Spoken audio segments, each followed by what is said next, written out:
நானும் நிறைய தடவை சொல்லிட்டேன். நான் ரிப்பீட்டடாக சொல்லிட்டேன்.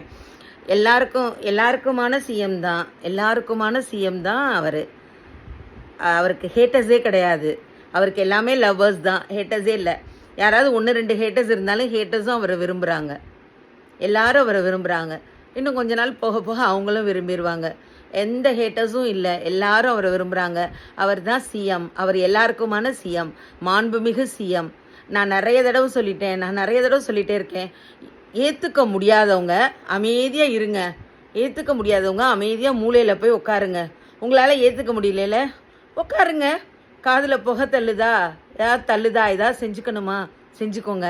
திரும்ப இன்ஸ்டண்ட்டாக வந்தார், இன்ஸ்டாகிராமில் வந்தார், இப்படி வந்தார், அப்படி வந்தார், குறுக்கு வழியில் வந்தார், ஏறி மிதித்து வந்துட்டார். இந்த மாதிரி ஏதாவது உளறிட்டே இருக்காதீங்க. உங்களுக்கு புத்தி இல்லை, உங்களுக்கு அறிவுக்கு எட்டலை, உங்களுக்கு தெரியலையா, புரியலையா? இன்ஸ்டாகிராம் எத்தனை பேர்கிட்ட ஆண்ட்ராய்டு ஃபோன் இருக்குது, எத்தனை பேர்கிட்ட வாட்ஸ்அப் இருக்குது, எத்தனை பேர்கிட்ட இன்ஸ்டாகிராம் இருக்குது? கிராமத்து மக்கள்கிட்டலாம் எத்தனையோ பேர்கிட்ட ஃபோன் இல்லாமல் இருக்குது. எல்லாருக்கிட்டையுமா ஃபோன் இருக்குது. இன்ஸ்டாவில் வந்தாங்கன்னு ஏகோபித்த மக்கள் ஆதரவு, இளைஞர்கள் ஆதரவு, பெண்களின் ஆதரவு, அமைதியாக போய் போட்டுட்டாங்க. ஹஸ்பண்ட் அண்ட் ஒய்ஃபு, அப்பா அம்மாலாம் நீ வேற எதுக்காவது போடுன்னு கூப்பிட்டு வந்தாலும் அவங்க போய் ஊதிட்டு வந்துட்டாங்க விசிலுக்கு. இதுதான் நடந்தது. இன்னொரு தடவை சொல்லாதீங்க. உங்கள் அறிவுக்கு ஏற்றுக்க முடியலன்னா மூலையில் போய் உட்காருங்க. கொஞ்ச நாள் செவுத்துல தலையில் முத்திக்கிட்டா எல்லாமே ஓகே ஆகிடும். இதனால திரும்ப அப்படி சொல்கிறீங்க? டென்ஷன் ஆகுதுல்ல?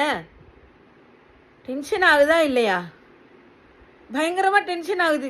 அமைதியாக இருக்கலாம்னு பொறுமையாக பார்த்தா இன்ஸ்டண்ட்டாக வந்தாங்க, இன்ஸ்டாகிராமில் வந்தாங்கன்னு யாராவது இனிமேல் சொல்லி பாருங்களேன். எதுக்காக அப்படி சொல்கிறீங்க? ஏன் அப்படி சொல்லணும்? உண்மையான வெற்றியை ஒத்துக்கோங்க. அது உண்மையான வெற்றி. உங்களோட தோல்விகளை ஒத்துக்கோங்க. அவங்கவுங்க செஞ்சது அவங்கவுங்களுக்கு வரும்.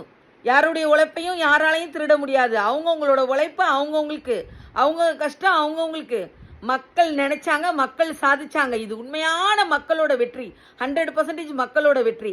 அது சிஎம் ஆயிட்டாரு, அழகாக ஆட்சி நடந்துட்டுருக்கு, எல்லாம் நடந்துட்டுருக்கு. அமைதியாக இருங்க. எல்லாரும் அவருக்கு இல்லை, ஹேட்டர்ஸே இல்லை, எல்லாருமே அவரை விரும்புகிறவங்க தான். அல்ஹம்துலில்லாஹ்.